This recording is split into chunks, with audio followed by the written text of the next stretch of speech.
As I'm sure everyone knows by now, Queen Elizabeth II, Britain's longest-serving monarch, died at age 96 yesterday.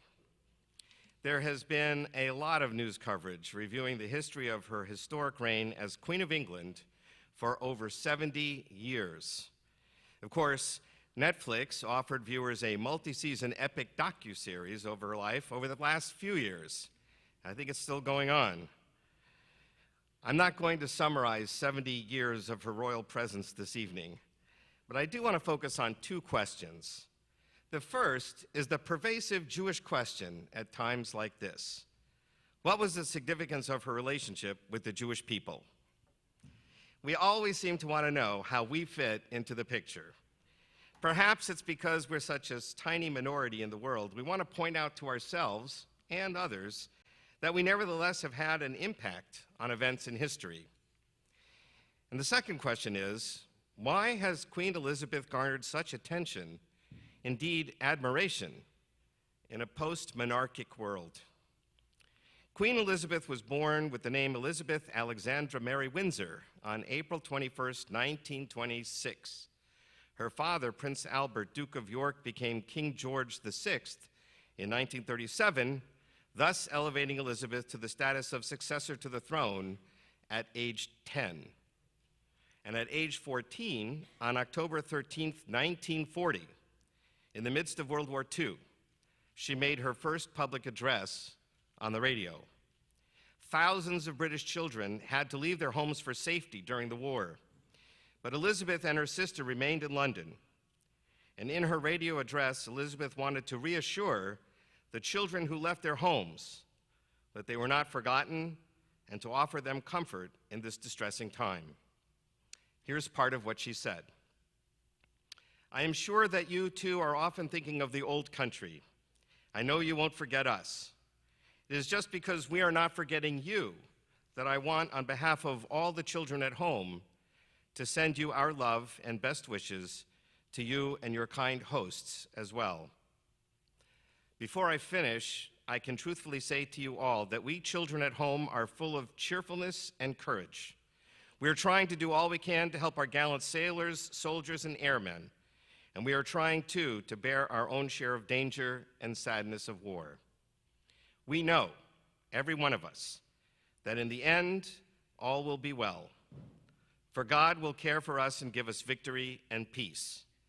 And when peace comes, remember, it will be for us, the children of today, to make the world of tomorrow a better and happier place.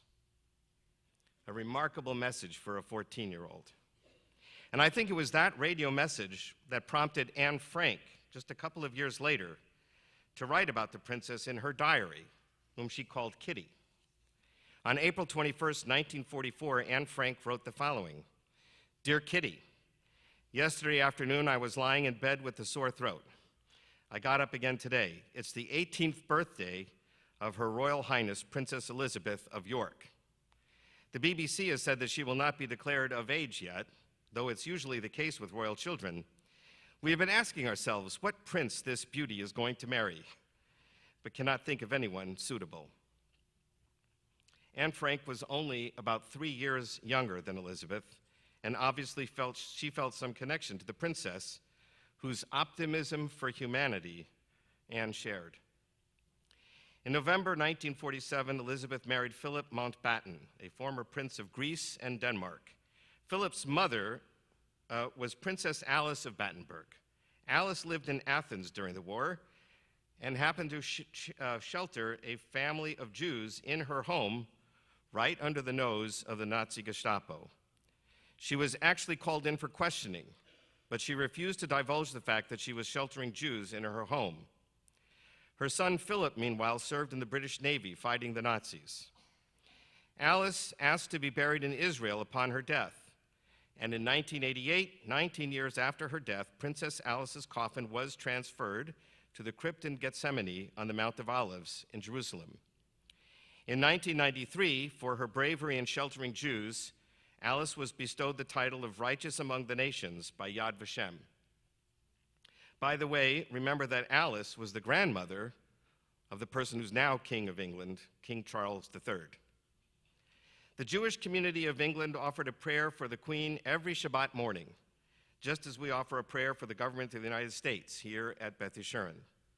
The Queen hosted a number of dignitaries from Israel. Indeed, Israel's ambassador attended her coronation. She also hosted then-President of Israel Ephraim Katzir in 1976, and in 2008, then-President Shimon Peres was knighted by Queen Elizabeth upon the invitation of the British government.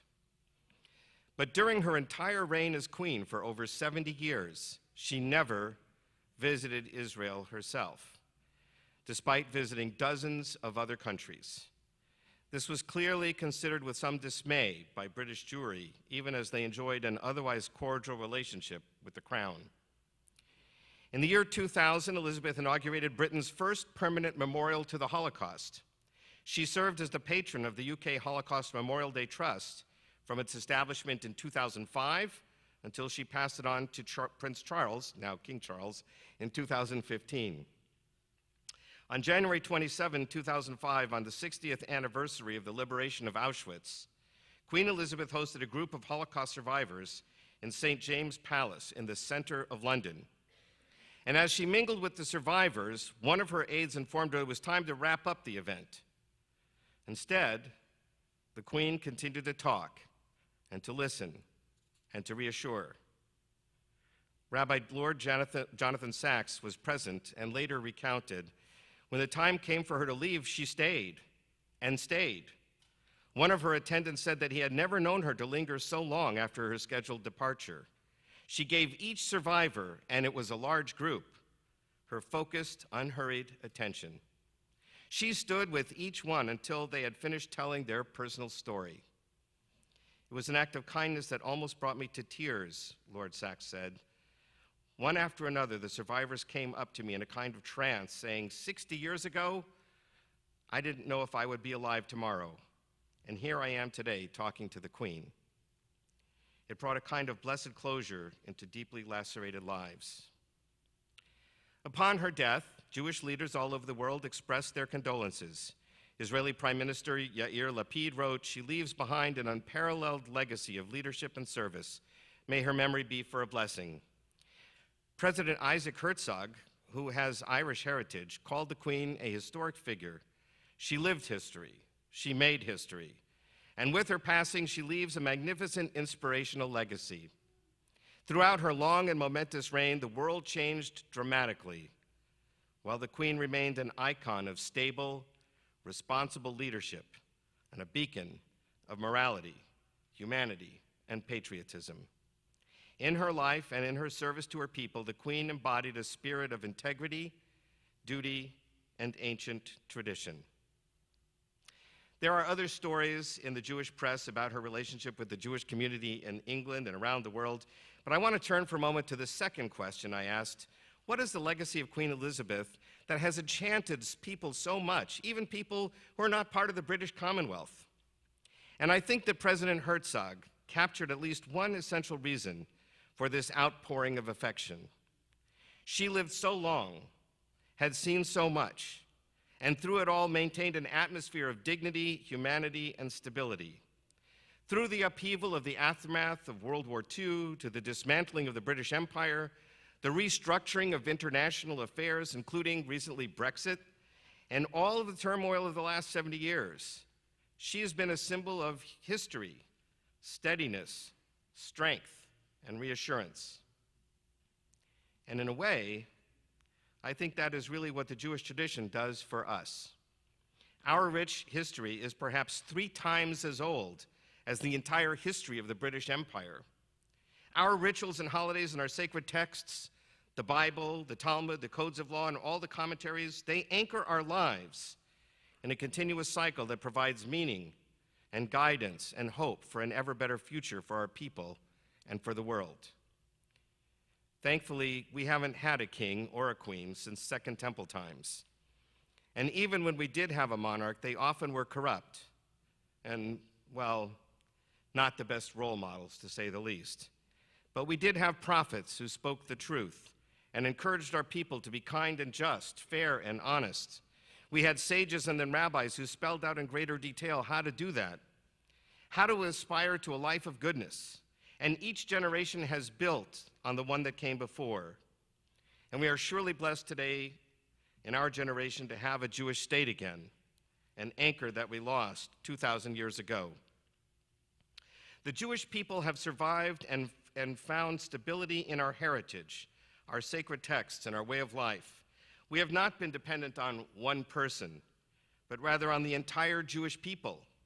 Each community has its own synagogues that form extended families that care for each other and provide that strength and solidarity that we all need. On her 21st birthday, Elizabeth delivered a speech while on a tour in South Africa with her parents. And in that speech, she noted the bravery and resilience of England during the war that had only recently ended. It was a war that rescued the world from tyranny. And it was now up to her generation, she said, to go forward together with an unwavering faith, a high courage, and a quiet heart to make the British Commonwealth more free, more prosperous, more happy, and more powerful influence for good in the world.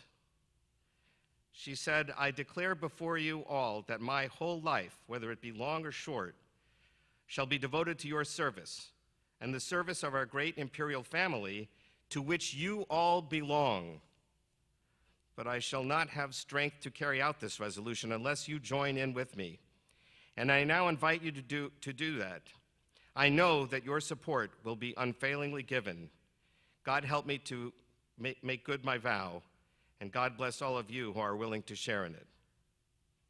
In this speech, Elizabeth attempts to bring into the imperial family all of the citizens of the British Commonwealth and to unite them in a common purpose, a purpose of service for each other and for the betterment of the world. May we be so inspired to do the same for our community here in Houston. Shabbat Shalom.